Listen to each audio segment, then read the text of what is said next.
अभी हमने अपने पेज के ऊपर इमेज लगाना देखा है कि हम इमेज अपने पेज पे कैसे लगा सकते हैं। अब हम देखते हैं कि एक हाइपर लिंक हम अपने पेज पे कैसे लगा सकते हैं। जैसे हाइपर लिंक को हमने डिफाइन किया था, ये एक टेक्स्ट होता है, जब हम इसके ऊपर क्लिक करें तो ये एक न्यू वेबसाइट किसी दूसरी वेबसाइट पे चला जाता है, या किसी दूसरे वेब पेज को ओपन कर देता है। हाइपर लिंक लगाने के लिए आप जो टैग यूज़ होता है वो ए का टैग है, ए स्टैंड फॉर एंकर टैग। इसके लिए आप जो इसमें एट्रीब्यूट यूज़ करते हैं वो एच रेफ का है। एच रेफ में आप लिखते हैं इज़ इक्वल टू जिस वेबसाइट पे आप चाहते हैं ये वेब हमारा पेज चला जाए, आप उस वेबसाइट का एड्रेस दें। मैं चाहता हूँ कि मैं जब क्लिक करूँ टेक्स्ट के ऊपर तो मेरा जो पेज है वो याहू पे चला जाए, तो www.yahoo.com आप देखें। यहाँ पे आप हाइपरलिंक के टैग का क्लोज करें। जो टेक्स्ट आप चाहते हैं जिस पे यूज़र क्लिक करे वो आप इस क्लोजिंग एंगल के बाद आप लिखेंगे।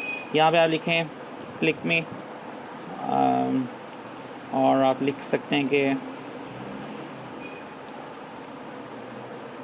गो टू याहू, और यहीं पे आप इसके बाद आप इसको क्लोज़ करते हैं। अब जब आप इसे क्लोज़ करेंगे, जब आप इसको क्लोज़ कर देंगे तो इसके जिस जगह पे आप क्लोज़ करेंगे वहाँ तक जो भी टेक्स्ट इन दोनों टैग के दरमियान होगा उसके ऊपर हाइपरलिंक लग जाएगा। अब हम इस पेज को रिफ़्रेश करते हैं।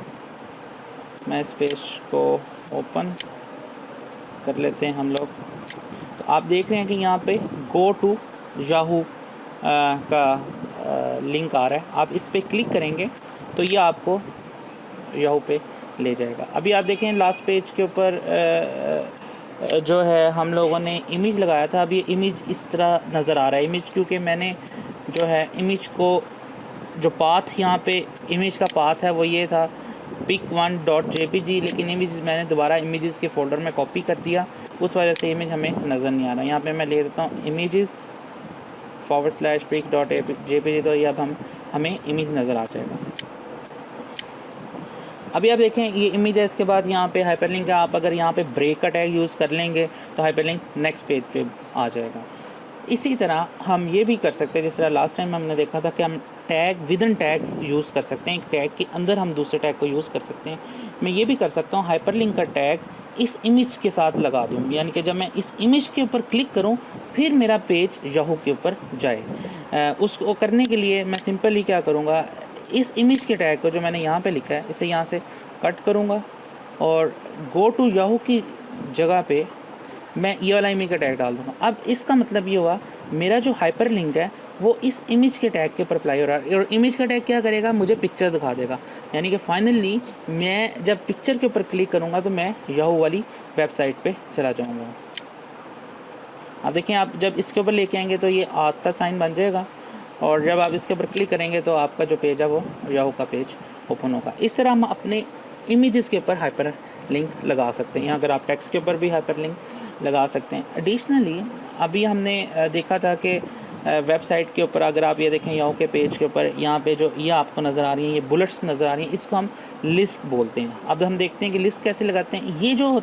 ये जो आपको लिस्ट नज़र आ रही है ये अनऑर्डर लिस्ट कहलाती है, क्योंकि इसका कोई ऑर्डर नहीं है, इसमें जस्ट बुलेट नज़र आ रही है। लेकिन आप जो लिस्ट देख रहे हैं ये ऑर्डर लिस्ट है। इसमें आप 1 2 3 4 5 6 जो है ये ऑर्डर्ड है।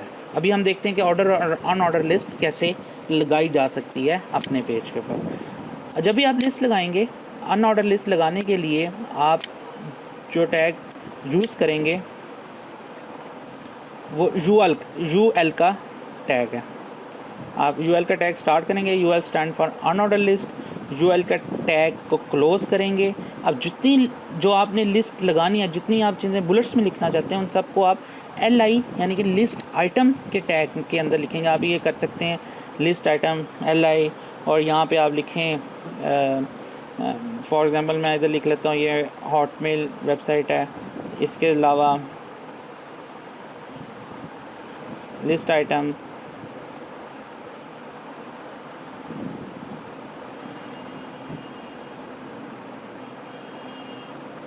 यहाँ पे लिस्ट LI का टैग लिखना है LI, और उसके बाद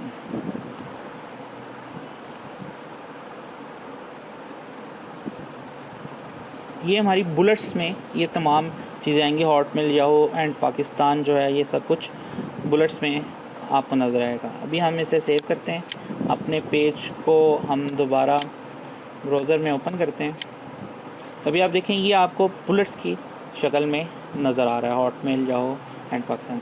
अगर आप इन्हीं बुलेट्स को, क्योंकि ये अनऑर्डर लिस्ट है, अगर आप ऑर्डर लिस्ट में देखना चाहते हैं तो आप यूएल की जगह पे ओएल का टैग यूज़ करें।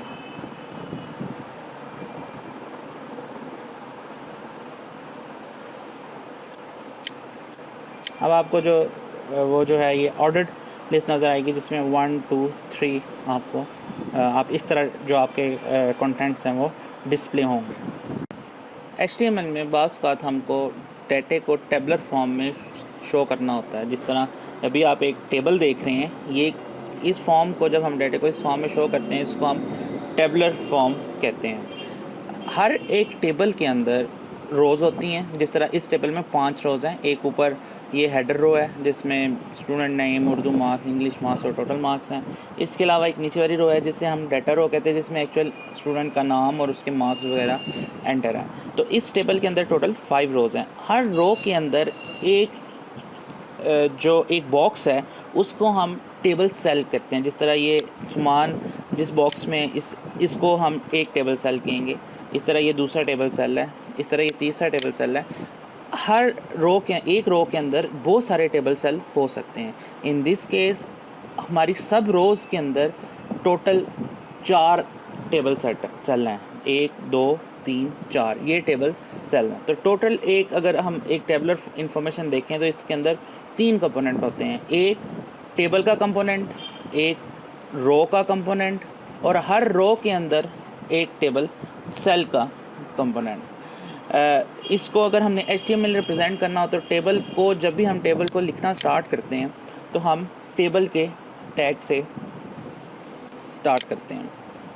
जब भी हम HTML में जब भी टेबल बनाने शुरू करेंगे तो हम उसे टेबल के टैग से स्टार्ट करेंगे, और टेबल के टैग को, जैसे हमें पता है कि हम जो टैग स्टार्ट करते हैं उस टैग को क्लोज भी करेंगे।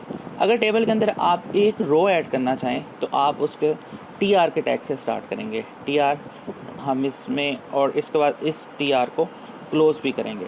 अगर आपके टेबल इस रो के अंदर सिर्फ एक ही टेबल सेल है तो आप इसको के अंदर एक TD का टैग लिखेंगे और इस TD के टैग को क्लोज कर देंगे। टेबल के अंदर जो आप बाहर बाउंड्री देख रहे थे उसको बताने के लिए यहाँ पे हम बॉर्डर इज़ इक्वल टू 1 करते हैं। इसका मतलब है कि टेबल के बाहर एक बाउंड्री सी आ जाएगी। और ये अभी जो मैंने टेबल का ये स्ट्रक्चर लिखा है, इस स्ट्रक्चर के मुताबिक मेरा HTML में एक टेबल बनेगा, उसमें एक रो होगी और उसमें एक टेबल सेल होगा। इस टेबल सेल के अंदर अभी हमने कुछ इन्फॉर्मेशन ऐड नहीं की। अगर मैं चाहता हूँ इस टेबल सेल के अंदर मुझे कुछ लिखा हुआ नज़र आ जाए तो वो जो भी कुछ है वो मैं इधर लिख सकता हूँ, टेबल सेल 1। आइए देखें इसका बिहेवियर कैसा होता है। इसको जी हम ओपन कर लेते हैं। तो ये देखें, मैंने एक टेबल और उसके अंदर एक रो, और एक रो के अंदर सिर्फ अभी एक सेल है। इसी टेबल एक रो के अंदर मैं अगर दूसरा सेल ऐड करना चाहता हूँ तो मैं इसके अंदर दूसरा टैग लिखूँगा TD, और आप इसके अंदर कोई भी जो भी टेक्स्ट आप लिखना चाहें, टेबल सेल 2 TD, और इसको हम दोबारा रिफ़्रेश करते हैं अपने ब्राउज़र में तो आप देखें एक रो और इसके 2 सेल। इसी तरह अगर आप एक फर्दर इस टेबल के अंदर एक और रो ऐड करना चाहें तो आप इस तरह कर सकते हैं।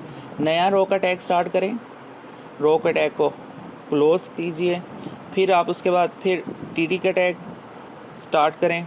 और क्योंकि ये जब मैंने ये रो ऐड की तो इसका मतलब ये दूसरी रो अब इस टेबल में ऐड हो जाएगी।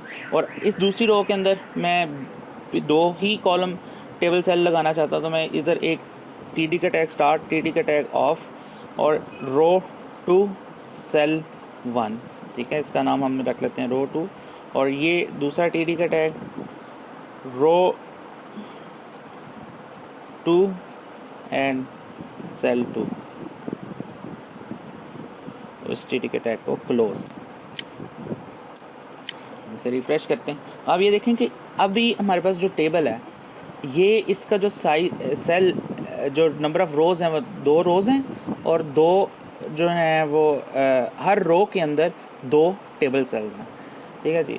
आप इसी तरह जितनी चाहें रोज़ को ऐड कर सकते हैं। आप इसी स्ट्रक्चर हम कॉपी करते हैं, इसी टेबल के स्ट्रक्चर में हम ये तीसरी रो ऐड कर दी, और इस तीसरी रो में भी 2 टेबल सेल्स हैं और दो जो हैं वो 3 रोज़ हैं और हर रो में 2 टेबल सेल्स हैं।